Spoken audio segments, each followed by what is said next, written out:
So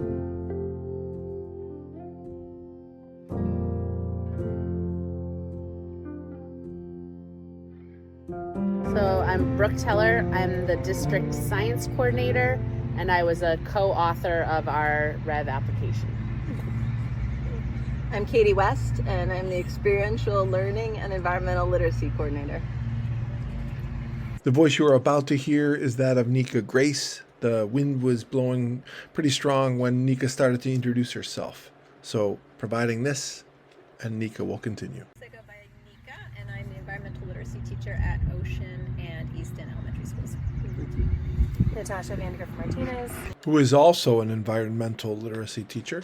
My name is Leah Hart. I'm the environmental literacy teacher at Rowe and Reiki Elementary Schools in Portland. Awesome. I would love to learn more about the relationships you have with teachers and how do they access your expertise. What is that like? What is the rhythm of teachers wanting to teach outside or connect and get access to environmental literacy support? It's pretty varied between my schools, my two schools, and it's varied between the teachers in the same grade unit. Some teachers need resources and tools, and they SOS for that. Other teachers are like, please come and take over. It depends on their comfort level for being outside. So I can't say that there's like one consistent deal. They're kind of all over the place. Yeah. How about so it's that wide range of help. I need everything Either resources or just please take over the whole of it. For me at LISAP, I meet with the teachers before they are starting the Wabanaki Studies unit. We map out like when I will be there and which lessons I will cover, and so then they just move on with everything else, and I teach the green lessons. And at Presumscott, sometimes we meet, but they'll let me know like when they're moving on to different units that they think I would be a part of, they would want me a part of, and then we'll just set up a scheduled time every week that I'm in their class. And so I have a more consistent schedule there with classrooms. Yeah, cool. Thank you. A different approach than both of those. My main two things is just like looking ahead at the schedule when they're meant to start in each grade, and like sending out an email and highlighting all the green, like taking all the green lessons from the Wabanaki Studies curriculum and just like, hey, these are upcoming. I hope we can work together. And I was just thinking, it's been like not just one teacher, it's either like no teachers or like the whole grade, like all of the first grade teachers want to get on the schedule. And so that's been kind of cool. And I also use this thing called Calendly, where they can go in and they can book me. And so sometimes they haven't even emailed me, but I see it on my schedule, and then they've written what they want, what lesson they want to do. And then the day before or 2 days before, we'll reach out via email or go see them in person if I'm at the school and be like, hey, is this still the plan? How do you want to collaborate on it? What kind of, what tools do you need, or what like materials do we need? But yeah, and I've done a lot of just general outdoor lessons, my own green lessons too, and so Calendly has been really great for that as well. Not to I'm not like promoting them or but it's been a really good tool for organizations. So, I have a booking page too, so they can book me out, and then when I'm not doing a green lesson for the Wabanaki curriculum, I'm doing an outdoor lesson. And I think just for clarity for like listeners' sake, that it's the Wabanaki Studies and Life Science and Experiential Learning integrated units, or it's really, the Wabanaki Studies, Life Science, and the Experiential Learning is the thread through it. Yeah. Anything you want to? I think for me, when teachers are reaching out and it's specifically about like the life science components of the unit, it is a lot of like what Nika said. It's resources. It's almost like just give us the little like cheerleading word of encouragement to let us know that like we're on the right track and we can do it ourselves too. Because I find like building teacher capacity is probably one of the biggest roles that we're taking on, is like how do we help them build capacity. And many times it's modeling the lesson, and then teachers are like, oh wait, I can do that, or I used to do that. That wouldn't be so bad. So it's just remembering like sometimes everyone just needs the little like, you've got this, you can do it. Let's do it together this time, and then next time you can do it. So just remembering those components. components. Yeah. And just to speak to relationships too, it's been, I would say, first grade for me at both schools. I've created really strong relationships with the teachers. I mean, mostly because there have been so many green lessons in the Wabanaki studies. And then from there, when they have time, we've done other outdoor kind of lessons. And so, yeah, I've just enjoyed getting to know the teachers and like getting to know their students more closely. And so, yeah, I just wanted to say that too. That's a big part of it, right? It's like me just sending out emails, or us just sending out emails to people that we haven't connected with, for me so far hasn't been successful. But it's like when I start talking to people in person, I'm like, oh, I have this idea, we could connect it here, you know, especially for the grades who we don't have the full-fledged Wabanaki studies for yet, has been my most successful approach to like creating those relationships and getting students outside. And I think it's worth saying that each school has 30 teachers at it, so these teachers that are split between two schools are forming relationships with 60 teachers. Yeah. And It's not a 1,000 small students. amount. And then 1,000 students. Yeah. Yeah. I can't remember anyone's name. Yeah, do you remember my name? I'm like, yes. Dandelion, love bug. Friends. Sunny Yeah. Rabbit. Wow. Well, and on that note, I've been at Presumpscot. I was a teacher at Presumpscot first, and so that's why like people know me and they reach out a lot more there. And I think that all of this work takes a lot of time and relationship building, and so like, you know, the more that you're there, then like the more comfortable people are going to be, and they'll book it and be willing to jump on board. Yeah. So, And this is a fairly new resource for teachers to access, correct? This is directly as a result of the last few years? Yeah. So it's a new experience for them. And still, I mean, so K1, 3 have rolled out, and 2, 4, 5 will be complete and be rolled out in their entirety next year. But all teachers have done a little lesson set part of it, but not the entirety Yeah. until this year. K1, 3 have, yeah. So this is a fresh relationship that you're building. Yeah. And it's a lot of new, because at the elementary level we have a lot of new curriculum happening, and I think the good thing is we have a lot of new curriculum happening, but it's also like that's overwhelming. And so for teachers who might not necessarily want to draw on an environmental literacy teacher for a green lesson, like would want to take it on themselves, but because of all of the things they're trying to lift, having support to do that, I think also alleviates some of the overwhelm that could be happening. It's for them. definitely happening. Yeah. The alleviation of the overwhelm. Yeah. So you were talking about relationships and the impact of the alleviation. What other impact have you seen your relationship with teachers and your roles having on students in the 1,000 students that you're talking about, teachers or other school community members? What impact are you seeing your role having on your It's been incredibly engaging for adults and children, and I have found that at least in one of my schools, I'm almost I don't know the right word. I'm not in earn time, but like something to look forward to, like that's being built into classroom time. So I'm seeing more enthusiasm with the adults about taking the kids outside. The more I take the kids outside, the more they want to join me. At first it would just be me taking the children outside, then they come along, and then the days I'm not there, because we're split in two schools, and sometimes I'll miss a green lesson that's scheduled at the first part of the week because I'm at another school at the back part of the week, but they're feeling more comfortable doing it on their own. That's awesome. Yeah. Yeah. I'm seeing a lot more teachers taking the kids outside. Like they are feeling more comfortable because it's being done. And I mean, the kids are excited and so curious and just like they're pumped to get to know more. And so if I ever position myself outside during like a recess time, there's usually a large crowd that will come and choose to do basically an entire lesson, even though it's recess time. Yeah. That's really neat. I think it's been interesting to watch like the structure that I hold for my outdoor classes kind of translate to the teachers as well. Like you both are saying, like when I'm not at that school, the teachers having the structure of like, okay, we start in a circle, we do our thing, we end in a circle, and we go inside. and the students also like knowing that that's what we do. And so I've liked that too. Like when we go outside, they're like looking for the green sit spots now. They're like, where's the circle? And I'm like, yeah.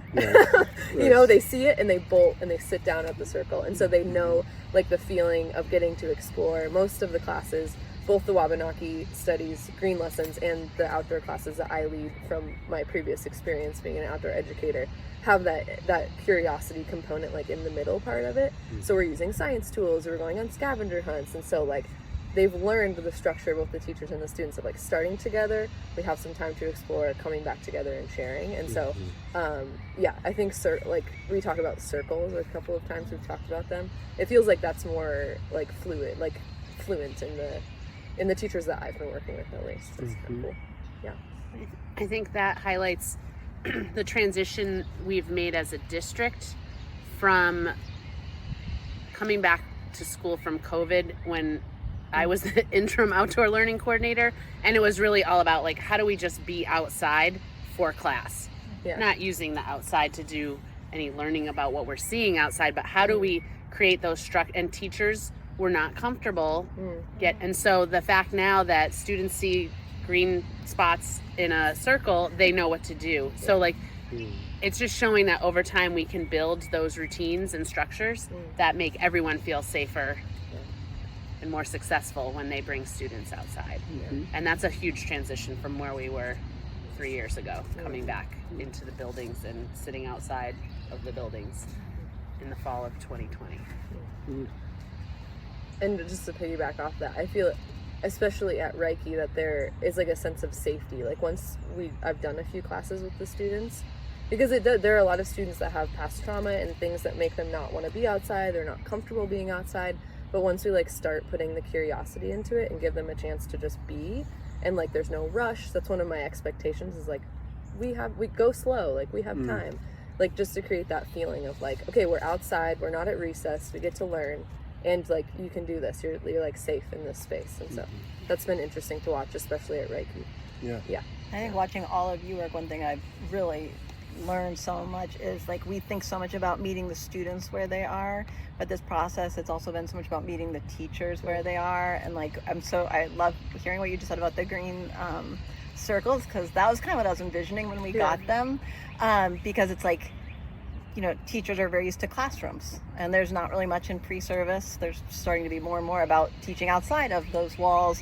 And that was like one of the big ideas, was like a classroom, like the classroom without walls, that it is a classroom, but there aren't walls, and how do you build a classroom? And we're so used to that, but like that example is like perfect. Like those green cushions make a classroom, you know, and that can be just as much a classroom as indoors once students know the invisible walls of it, you know, or These successes feel so much more successful because after coming off of COVID, when they were all inside and getting classroom management down again was just not easy at all.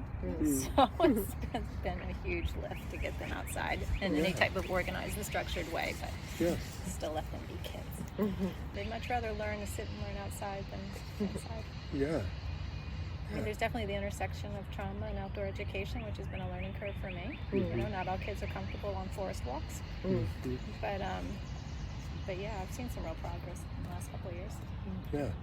So on that note, can you share something, and there might be many things, but can you share something that has moved you as you've been doing this work, or have surprised you? Something as you've been doing this that has moved you or surprised you as a human, or as a teacher, or person on this planet? I'm going to jump in first, because it goes way back to when REV was in its infancy of an idea, and Katie was teaching art at Lyseth, and she taught all but a handful of days outside the entire school year, and I was like, we need to have an outdoor learning coordinator, because this is possible, because Katie showed us what was possible. And it was because of that we even like started to launch into the, and it had a little slow start, and then we came back to it once because the district also agreed, and then we didn't even need to go for a REV grant to get an outdoor learning coordinator, because the district was like, oh yeah, no, we do need this. And so then we were able to ideate on the next moves. But if it wasn't for Katie showing me that it was possible, like we wouldn't all be sitting here right now. This is the emotional moment. Just sit there for a minute. Just take it in. Cool. There's been so many little moments. It's hard to narrow in. I've gone back, and Katie's probably heard me talk about it, and this wasn't a green lesson. This was pre-Wabanaki, but it was still after. I've lost time since COVID. We still had ponchos delivered, so maybe 2 years, 3 years ago. Yeah, it was Esser. Esser. Yeah. I've had many fun poncho moments, but I've had an older class, and that's it right. was a terribly rainy day, and I had been, I had them in a club, but I also had them, it was fifth graders, doing outdoor lessons with them also. And my East End is on a hill, and we had been learning about urban runoff, and I was able to gear them up and take them outside, and they could watch the trash being drifting down the hill to the Casco Bay, and we kind of chased it.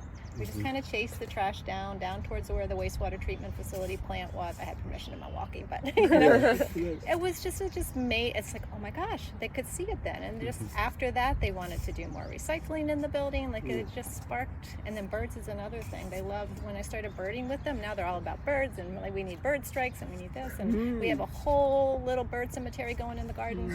We just ordered bird strikes. You from told me Rev. that. I'm very Yeah. excited. Yeah. I need them because I have a cardinal that's It's a just bird determined to take her own life. She keeps pecking on Masavage's window Okay, we'll get you because she's some. nesting in the. I thought bird strikes, they were like striking for the protection of Yeah. birds. Like, Yeah. organizing. What's- Windows. They go on The the window windows, clings. and the birds can see them, and they know that it's a surface Yeah. instead of that Cool. it's clear. Wow. That was a great lesson, and the birding, and just puddle play with the little ones and following their little emergent interests in lake and it's been good. A lot of good stuff. Thank you. I just love that we can all be outside as a class together, and kids, in more exploration lessons, they can explore whatever interests them, and it's not taking away from the group or diverting everyone, but they can find a group of people that's interested in the same thing, and they can dive in, and then they can study it, and we can get them more information to read about it, and then they want to keep coming back to do it again and again. And so those moments of independent learning where they're just so motivated to do it is really special. We saw a lot of that today. It was cool to watch you all be there with them in those moments. Yeah. There was a kindergarten lesson where they had to figure out the diameter of trees in the schoolyard, and all of the classes I took out at Reiki, I had 3 or 4 trees planned, right? Bigger ones. So we were going to walk as a class, kind of I call it a blob. We walk as a blob. We measure each tree. And once they got going, they're like, can we check all of them? And then they just they found every single tree. I mean, we could see them. It was still a safe situation, but they were running from tree to tree, hugging every single tree, having their string. And it was just the cutest thing. The teacher and I are just standing in the middle, just watching it happen. And that, smiles on their faces, just hugging trees. I was like, this is it. This is for the maple sugaring unit. Yeah. I don't know if you know that all kindergarten classes tap maple trees, Oh, no. Yeah. and so they have to first measure them before they can tap Yeah. them. And hug them. Yeah. Yes. We were kind of how big are our arms? And I think it's safe to say we all teach our kids to hug trees. Yeah. Beautiful. Saying hello to trees, Yeah. thanking trees. It's all Yeah. part of the curriculum too. And then on a similar note of kids finding things that they really like, I've been working consistently with a 5th grade at Roe, and we've done a lot of outdoor exploration things. It's a very talkative class who we can give some directions, but at some point they just need to go do their own thing. And so we've given them some building challenges, engineering, kind of fort building. There's something called Build a Civilization, where they worked together as teams. And we had this, we did a 4-part series over 5 weeks or something. And we did a circle inside at the end, and they each had a chance to go up and sit and tell the class what they learned about. And their reflections, I almost cried in this 5th grade class. They're so beautiful. They're I learned about teamwork. They're a moment I loved is when the 2 civilizations came together and made a peace talk. We traded this technology for this tech. They were so thoughtful, and I hadn't seen it from that class before, and I don't think that would have happened in the classroom. I think just being in nature, doing tactile things, brainstorming together kind of on their own accord, and creating plans as 5th graders was very cool. So that was another moment from this year that I've been excited about. Because don't you think that different people lead outside versus in the classroom? Mm-hmm. They're nodding, Yeah. everyone. Yeah. Totally. But it feels like that. You're always like, oh, and I love that moment that the teacher sees the kid that's like a little squirrely inside, Yeah. and they're like leading the group. Yeah, Or they're like, I'm gonna go hunt squirrels, quote unquote. This is fake, but you know what I mean. We were using our imagination too. So like, I have this whole plan. I'm gonna like collect something for fuel and then trade it with the other. Like they're just like, they Their were totally on their own. imagination. It was amazing. Yeah, just letting them be like that. There's also those outdoor moments where they're following, you know, we hang back and follow their leading interests. I think it's helping mitigate with the older kids just the overwhelm they have about the climate and the environment. And I'm seeing them, because I've always tried to instill, just find one thing that you're passionate about, and I can catch them outside where their interest starts to hone in on, whether it's a bird, you know, the bird strikes, or macroinvertebrates, or urban runoff, whatever, and then I, you know, focus on that. Bring blinders on to everything else and just focus on one thing because they're stressed. Yes. Yes. I'd love to speak just to the moment of the joy to our more veteran teachers that you see in their eyes, because many of them were maybe more experiential or outdoor teachers, but then, you know, background 2000, No Child Left Behind, or different times, like or as more standards have been in place, more testing, it's been more difficult to go outside. And you see that like glimmer when they realized that the district was committed to that after Brooke started, and then I came on, and you're like, what? And then now that it's really integrated into the curriculum, I'm thinking of a couple of your teachers that are just like, yes. And it's like, but that yes was waiting there, but there was no like opening for it. And that feels like that's been the opening and permission that's been so exciting to really witness. Katie, with that, what advice would you give? You were talking about the glimmer for teachers. What advice would you give? And I know you do this all day, every day with the. But what advice would you give to a teacher who maybe watches all this going on and saying, "I want to do that, but the glimmer's not there for me, but I kind of want the glimmer." What advice would you give to a teacher who might want to teach outside, take their students outside, etc.? Well, again, in that spirit of like meeting someone where they are at, I think it's asking them what about the outdoors makes them passionate, and then connecting that to the curriculum. Because if you talk to teachers long enough, they often start from their teacher mind versus their person mind, like who they are. And that's simply because it takes so much generosity and selflessness to be a teacher, you know? And so sometimes it takes a little bit to get down to like, well, what is it you love? And I find that like, you know, there's a couple that are funny, but even they love things like being barefoot, you know, and once you have that, then you can say, well, how can we connect this? How would it be possible? You know, and I always use the example of like, there might be the teacher that wants to go birding with binoculars and that's what they're into, but there might be a teacher that just really gets so happy that there's a window bird feeder and they're looking at the birds, and then you give them a field guide. And I have a great picture of a teacher who has binoculars.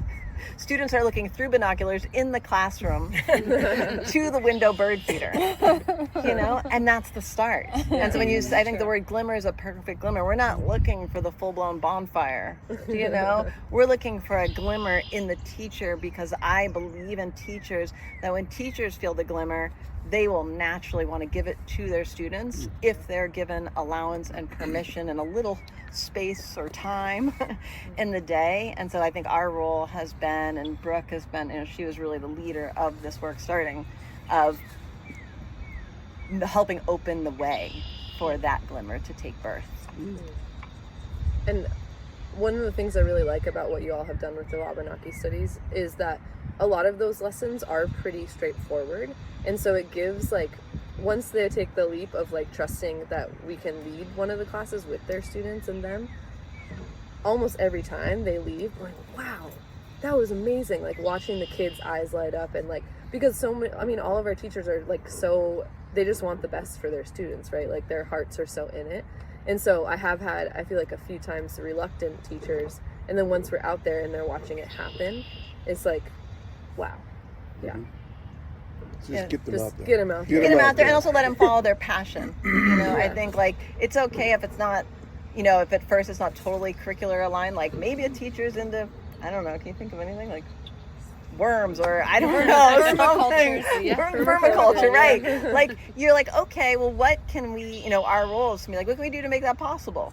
And then maybe there is that integrated content that can start to come together, and then maybe that spreads. I think there's two ways things can spread, when you're trying to do systemic work. And sometimes it is that teacher, I guess, Brooke, you gave that example with me, which I had not thought about, but where it's like the teacher can inspire the whole district, or the district can help create the permission.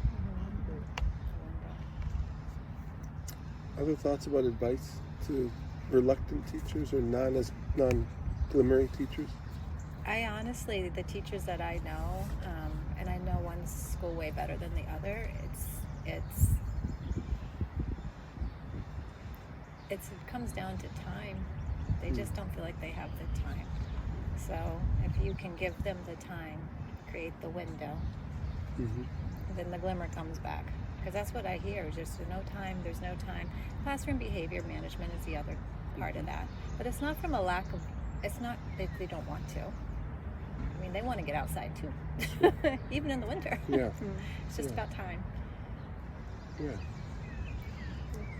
I think, and that starting small is like important, even if it's like a longer walk to the playground, and noticing what you see along the way, and so then that gets people kind of excited about what's out there, or just taking a small piece of the lesson outside, and still doing the beginning and end in the classroom, or even just taking a morning meeting outside, so then you're just like seeing what's going on, because that's not as like structured of the time. You have 30 minutes that you get to connect with your students, and maybe instead you connect outside, and then you have that opportunity to maybe go off book a little bit. So. I think also materials too. And teachers are elementary teachers. I've been like so surprised and impressed that they really want to know things that I don't put on myself as someone who's been in the outdoor field for many years. Like I'm like, I don't know what bird that is, but they have the pressure on themselves. So I think like giving them field guides like we did, it makes a walk less intimidating. Like so it could be something that small, or a clipboard with a really beautifully drawn scavenger hunt that goes with the season. It's like it helps do that bridge so it doesn't feel as intimidating. That's super important. And I would add just giving them permission to not know, because you've taught me that. Because I don't know. No, you've told me it's okay, Nika, if you don't know. It's okay to tell the kids, no, sure. Let's discover that together. Because teachers feel like they need to know everything. Yes. I know I've had a learning curve where feeling like I need to have everything in my brain when I'm like, no, life isn't scripted. Right on. And it's really powerful to learn with your students instead of like knowing it ahead of time. So just remembering that that's a really cool experience, and then the students will remember that. Teachers are so good at reminding their students to have a growth mindset, but not good at telling themselves they should have a growth mindset. Yeah, just learn growth mindset. I didn't know that. Yeah. So all tied in with the give yourself grace to not know it all, and that you'll get there. Usually there's a kid that knows. And how amazing is that? Step up, go for it. Well, it's like you realize how, I could say innovative, but there's a better word, just like how much, or disruption, of this kind of education is. It's because we're allowing the learning, we're allowing the openness, we're allowing the not knowing to be there, whereas the structure of education is much more, right? I know I am imparting something, and you watch schools try and break that model all the time, only to find themselves devolving back into it because the structure is so prone to it. But the hallmark of experiential learning is the first stage is feeling. It looks like doing, but that's actually the last stage. The first stage is your feeling, and it's like we know that when we have a feeling as adults, as kids, like when you feel it, you're gonna, inside your body if this is like what it does for you, and it's what almost becomes like a compass that's easier to follow. Yeah, you have the best job. We really do. We really And do have the holy best cow. job. Yeah. have If we went, and I call this one of our time machine questions, but if we went into a time machine, put on our helmets and went 5 years into the future, or if you want 10, and a teacher over there was like, no, I want 10 years. Let's go 10. So 5 or 10, and we got out and we walked down this path right here. What do you hope to see happening in terms of outdoor learning in Portland Public Schools? What do you hope for? 10 years from now, we'll go 10. That my kindergartners are helping lead whatever lesson that we're doing. Cool. They're now seniors. Yeah. Oh, Yeah. as seniors. As seniors. Oh, Yeah. cool. I Love pass that. the Whew, torch. yeah, goosebumps. Yeah. Pass the torch. All right. Nika. Cool.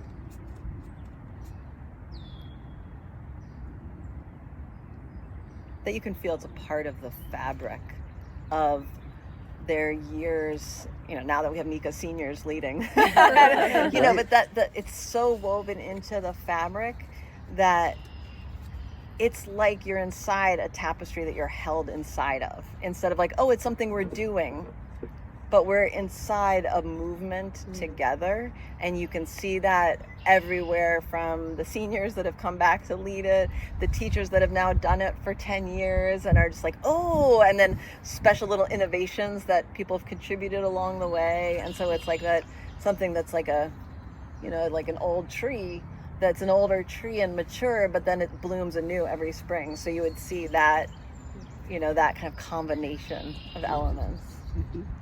It's so woven, and that it might almost be ordinary. That's just where we go learn. This is what you And do. I think it brings it back to the equity component that we hold so dear in the Portland schools, is that we're doing this in all our schools. This isn't just one of our schools trying to make sure that we're integrating outdoor and experiential field work and green lessons, but we're trying to do this for a district of over 6,500 kids, and to have 6,500 kids experiencing this, and whatever the number is graduating each year, 10 years from now, that's a lot of students out in the world. It's a big ripple effect.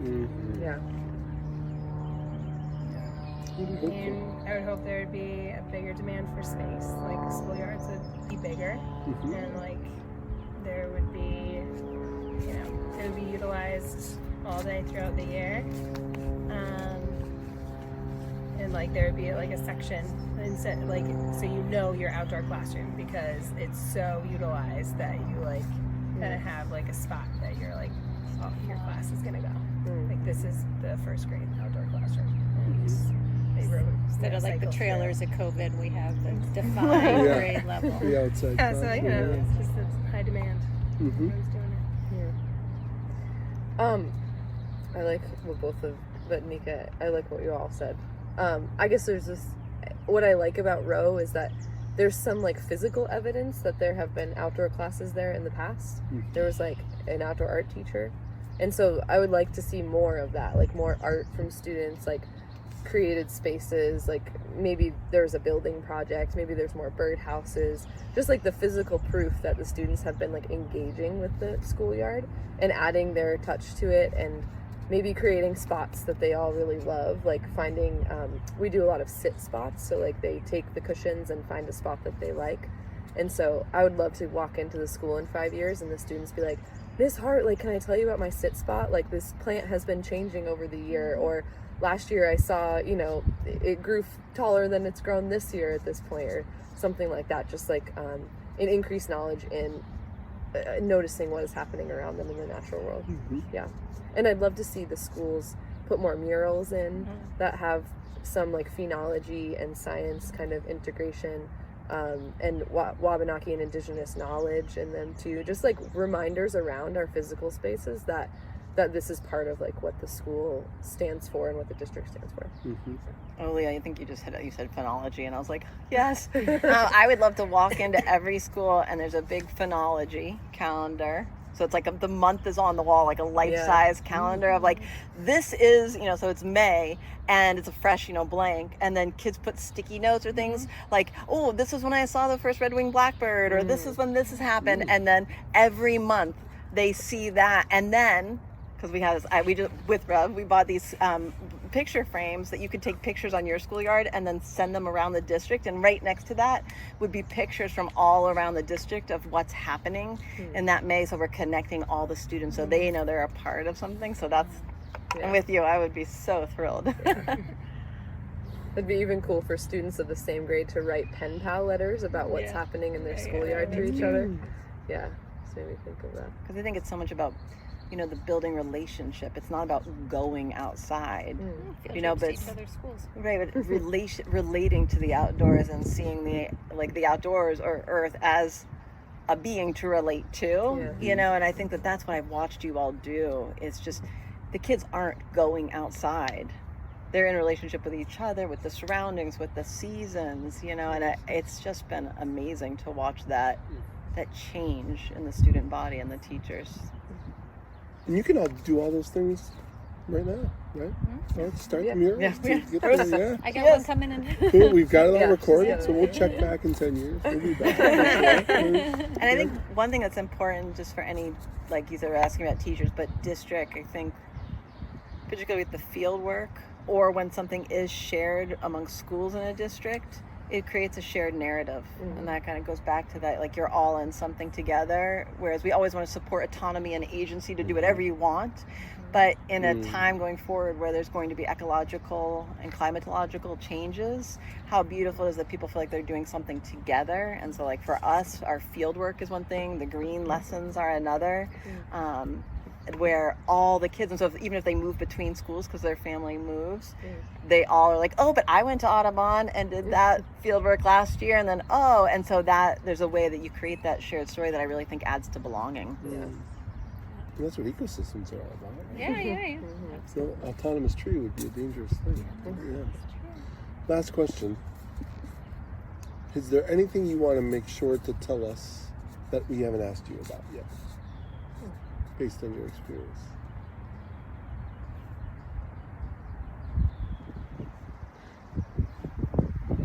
And I'll say this as you're thinking.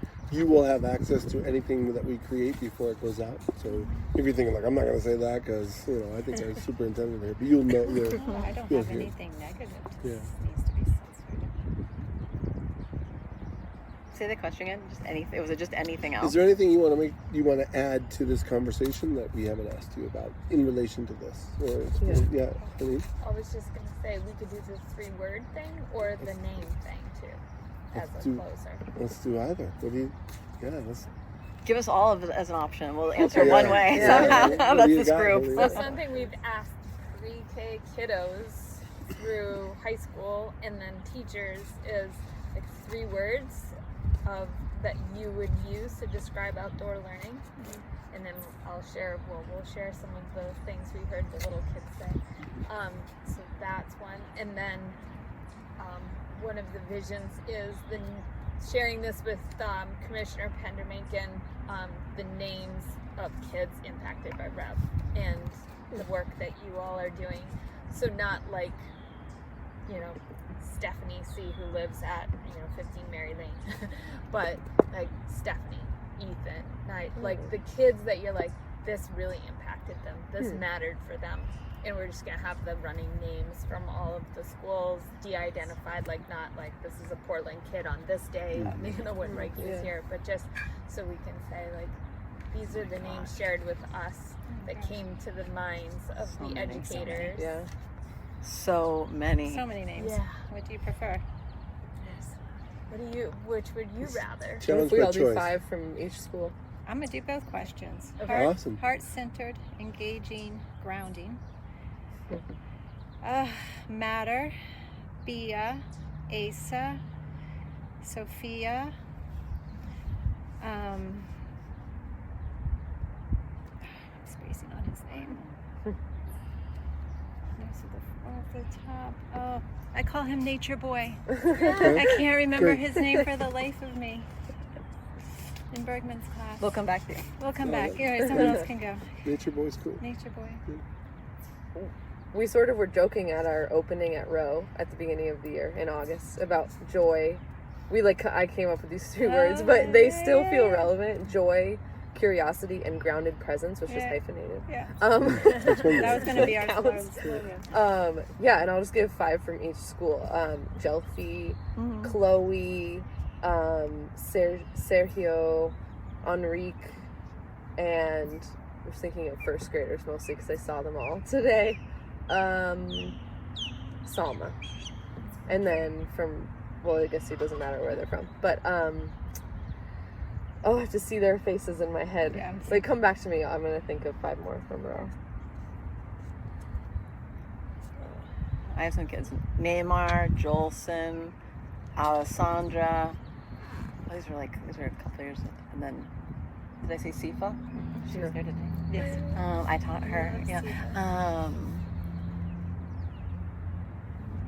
Otto. And I'm just gonna list a couple of teachers, like their kids. Kristen.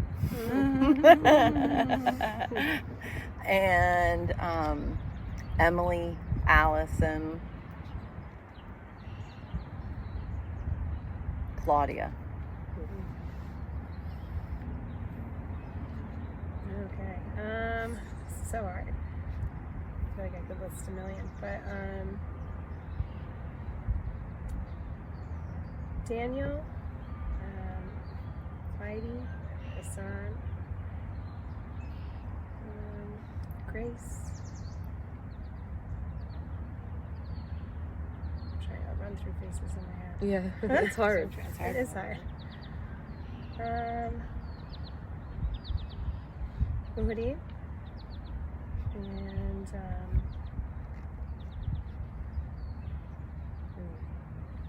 I don't know. Those would be my top 5. Yeah, I guess. that's great. But I want to add Micah and Michael. Michael just lost his father. Being outside has been incredibly special for him. Mm-hmm. And my words are alive, wonder, and love.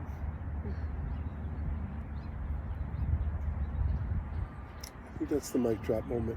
We always have a mic drop moment when we do these things. We'd love to end on that and just thanking all of you for taking the time to let us visit today and taking the time to talk. Thank you. We're excited to share your story and what you do and the impact that you're having with the rest of the state because it's inspiring. It is inspiring. So thank you very much. Willie won. Yeah, thank you. Thank you. Was there a hand gesture with that as well? That's the sign. Oh, that's the Thank sign. you. Oh, yeah, Sign that's thank you. language. Yeah. Cool. yeah.